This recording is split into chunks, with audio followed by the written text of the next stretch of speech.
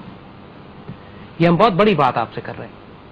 اس وقت پاکستان اپنے تاریخ کے جس دور میں پہنچ چکا ہے، یہ آلموسٹ وہ ٹائم ہے کہ جب ایوب خان کی حکومت 60s کے آخر میں ختم ہو رہی تھی اور اقتدار انہوں نے یحییٰ خان کے حوالے کر دیا۔ اس وقت تک حالات اتنے خراب ہو چکے تھے ملک میں، مشرقی پاکستان میں بغاوت اتنی بھڑک چکی تھی کہ یحییٰ خان آنے کے بعد سنبھالنے کی کوشش کرتے رہ گئے۔ انہوں نے ہر طریقہ اختیار کر لیا، جمہوریت بھی لائی، ڈیموکریسی کو سپورٹ بھی کیا، الیکشن بھی کرائے، فری اینڈ فیئر الیکشن کرائے، مگر ملک نہیں سنبھال سکے۔ پاکستان دو حصوں میں تقسیم ہو گیا۔ بدنام ہوئے یحییٰ خان الیکشن کرانے کی وجہ سے، حالانکہ جو حالات پہنچے اس میں یحییٰ خان کا کوئی اتنا دخل نہیں تھا۔ وہ پچھلے 15 سال پرانے واقعات تھے کہ جو پہنچ گئے آخر میں ایک ایسے موقع پر کہ جب وہ سپہ سالار یحییٰ خان بدنصیب نکلا کہ اس کی سپہ سالاری میں پاکستان ٹوٹ گیا۔ اور آج ہم بالکل اسی جگہ کھڑے ہوئے ہیں کہ اب جو ہمارا اگلا سپہ سالار آ رہا ہے، یا وہ پاکستان کو اس طوفان سے نکال کے لے جائے گا، یا اس کی سربراہی میں اللہ نہ کرے مشرقی پاکستان کی طرح ہمارا کوئی اور بڑا حصہ ٹوٹ کے الگ ہو جائے گا۔ یہ ہم بہت خطرناک، بہت صاف بات آپ کو بتا رہے ہیں۔ خطرات اب اس جگہ پہنچ چکے۔ اب جو سپہ سالار بنے گا وہ ایک ایسے میدان جنگ میں داخل ہو رہا ہے کہ جس میں ہم کو شکست ہو رہی ہے۔ He is entering into a battle zone. ایک ایسی جنگ میں داخل ہو رہے ہیں کہ جس جنگ میں پاکستان ہر طرف سے اس اربن 4th جنریشن وار میں ہمیں شکست ہو رہی ہے۔ لہذا یہ کوئی پھولوں کی سیج نہیں ہوگی۔ جس طرح نواز شریف کی حکومت آئی ہے تو ایسے دور میں یہ انہوں نے حکومت اپنے اختیار میں لیا ہے، اقتدار ان کو ملا ہے کہ جب پچھلے 5-6 سال میں بیڑا غرق ہو چکا تھا پاکستان کا، پاکستان کی اکانومی کا، ہمارے اداروں کا۔ لہذا آج آپ دیکھتے ہیں کہ ان سے کچھ سنبھالا ہی نہیں جا رہا۔ پچھلا بیگیج ہے وہ کافی اتنا بھاری تھا کہ نواز شریف کی حکومت بوکھلا گئی ہے، ان کا دماغی توازن ہی بگڑ گیا کہ اب ہم کیسے سنبھالیں، جہاں ہاتھ ڈالتے وہاں پہ ایک فساد مت۔ یہی حال اب اگلے سپہ سالار کے ساتھ ہونے جا رہا ہے۔ اس سے پہلے کہ زاہد حامد صاحب ہم اگلے چیف آف آرمی سٹاف کی بات کریں، جو ہمارے پچھلے چیف آف آرمی سٹاف اس وقت نظر آ رہے ہیں جنرل پرویز کیانی، اگر ان کے دور کو ہم دیکھیں تو آپ کیا کہیں گے انہوں نے اپنے دور میں کیسے پرفارم کیا ہے؟ جو ہمارے سامنے انسیڈنٹس آتے ہیں سلالہ چیک پوسٹ کے حوالے سے، ایبٹ آباد آپریشن کے حوالے سے، ایک دو واقعات کی نہیں ہے، کیوں ہو گیا، اگر آپ انگلیاں اٹھ رہی ہیں، اس حوالے سے آپ کیا اگر آپ پچھلے 6 سال کی پرفارمنس دیکھیں، دیکھیں زرداری صاحب کا دور آیا تو آلموسٹ اسی وقت تقریباً جنرل کیانی بھی تشریف لائے تھے، اور پوری ڈیموکریسی کا جو 6 سال کا پیریڈ 5-6 سال کا گزرا ہے اس میں جنرل کیانی کو انہوں نے ٹینیور ساتھ گزارا ہے۔ پاکستان کے آئین کے مطابق، پاکستان کے کانسٹیٹیوشن کے مطابق، اپنے اوتھ کے مطابق انہوں نے بالکل ٹھیک کام کیا، قانوناً لیگلی تو بالکل ٹھیک کام انہوں نے کیا کہ کہا کہ ہم فوج کو سیاست میں دخل نہیں دینے دیں گے، اور فوج کو انہوں نے سیاست سے الگ رکھا، اپنے آپ کو انہوں نے پروفیشنل سیکیورٹی میٹرز پہ ہی فوکس کیا، اور وہ کام بہت اچھا کیا ہے۔ سوات بھی ہم نے صاف کرا لیا، وزیرستان میں، ساؤتھ وزیرستان میں ہم نے دہشت گردوں کو بڑی مار بھی ڈالی، لیکن المیہ یہ ہوا کہ وہ یہ ریئلائز نہیں کر سکے کہ پاکستان کی جو اربن 4th جنریشن وار پاکستان کے اوپر ہے اس میں بہت بڑا پہلو اکنامک بھی ہے، بہت بڑی جنگ ہمارے اوپر پولیٹیکل بھی ہے، بہت بڑی جنگ ہمارے اوپر میڈیا اور انفارمیشن وار کے ذریعے بھی مسلط ہے۔ جو ملٹری ایکسس ہے وہ صرف اس کا 20% بنتا ہے اس پوری جنگ کا جو ہمارے اوپر مسلط ہے۔ لہذا اور جب انہوں نے یہ دیکھا کہ پاکستان کی حکومت اپنے عہدے، اپنے اوتھ، اپنے آئین، پاکستان سے وفاداری کے جو وعدے کر آئی تھی اس سے بغاوت کر رہی ہے، اس کے باوجود جنرل کیانی نے سیاست میں دخل نہیں دیا۔ ہماری ان سے شکایت ہی یہی رہی ہے پچھلے 6 سال کہ جہاں ایک طرف پاک فوج نے بے انتہا قربانیاں دیں، بڑی کامیابیاں حاصل کی اور اس پر واقعی ان کو کریڈٹ جاتا ہے، لیکن دوسری طرف انہوں نے پاکستان کے ان دشمنوں کو کہ جو سیاست کے ذریعے پاکستان پر حملہ کر رہے تھے، اکانومی کے ذریعے حملہ کر رہے تھے، میڈیا کے ذریعے حملہ کر رہے تھے، جوڈیشری کے ذریعے حملہ کر رہے تھے، ان کو روکا کیوں نہیں؟ اگر فوج پابند تھی آئین کے مطابق، اپنے اوتھ کے مطابق، اپنے حلف کے مطابق سیاست میں نہ دخل دینے کی، تو پاکستان کے دوسرے ادارے بھی اسی طرح پابند تھے اپنے عہد، اپنے حلف، اپنے اوتھ اور آئین کے مطابق پاکستان کی خدمت کرنے کی۔ تو جو نئی ڈاکٹرن پاکستان کو اس وقت جو جنگ ہم پر مسلط ہے 4th جنریشن وار، یہ نہ تو کنونشنل جنگ ہے، کنونشنل جنگ ہوتی ہے کہ ٹینک اور توپ آپس میں لڑتے ہیں، انڈیا سے آپ کی جنگ میدانوں میں تو وہ جنگ میدانوں میں تو ہو نہیں رہی۔